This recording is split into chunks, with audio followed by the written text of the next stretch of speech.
stick around till the end to learn how to make the most out of your Paris trip, even when things are not the usual Paris right now. So going to Paris for the first time, I'm excited to see the Garden City's main attraction, with some major changes happening during Olympics.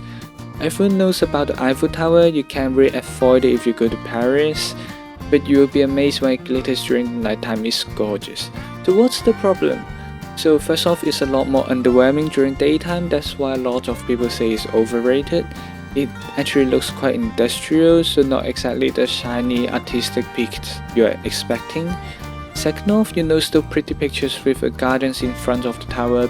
That's gone for now because the Olympic Stadium is right there. When I visited, it's just a large barricaded construction site. Some other landmarks that are converted into the stadium is the Place de la Concorde and the Garden by the Louvre, and will probably stay as a construction site when they are trying to disassemble the stadium now that the Olympics is finished. One that I'm very impressed is with the Grand Palace.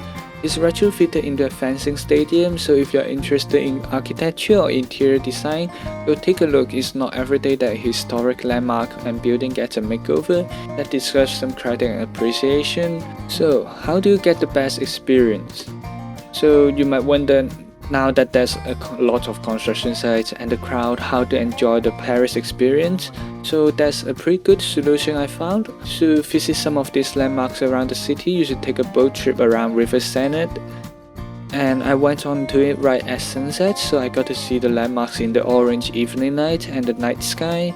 You can also try to get a seat at the side of the boat so you can take pictures without having a crowd behind you or having a crowd between you and the landmark. The ride took around 30 minutes and cost less than 10 euros for me, so don't miss out on this amazing deal. Another amazing deal you could get is to click on the subscribe button right below to get more of this video in the future. You know, if you are subscribed, you're already ahead of 90% of our other viewers. Back to the video. So the Louvre. It's one of the landmarks, but let's be honest, it deserves its own section. Unfortunately, I went to the Louvre around evening and we didn't get to see everything, so make sure to reserve a whole day for it, but I still saw quite a bit, so let's talk about them.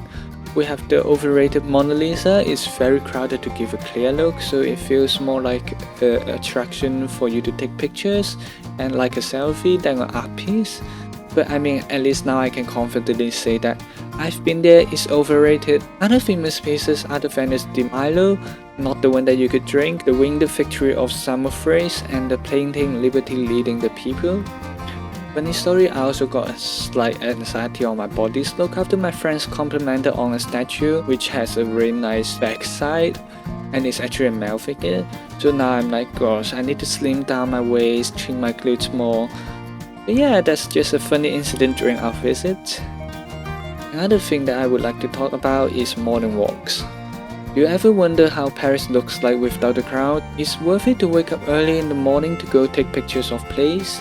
I managed to see a number of attractions that I'm not planning to enter. Here's some pictures I took during those walks, including one that I have to put anti-dog sensors. As for my meals in Paris, that's reserved for a future video, but I hope you will be interested to leave a comment so I'll make some food related things in the future. So this trip to mainland Europe is actually an escape from the burns out of university, which you could check out this video right here for more details of my suffrage through the past few months.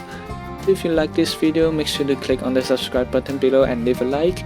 We also got a link to our Discord server and Twitter in the description if you want to see some more updates of mine except of a very curated video. So we'll see you next time. Bye!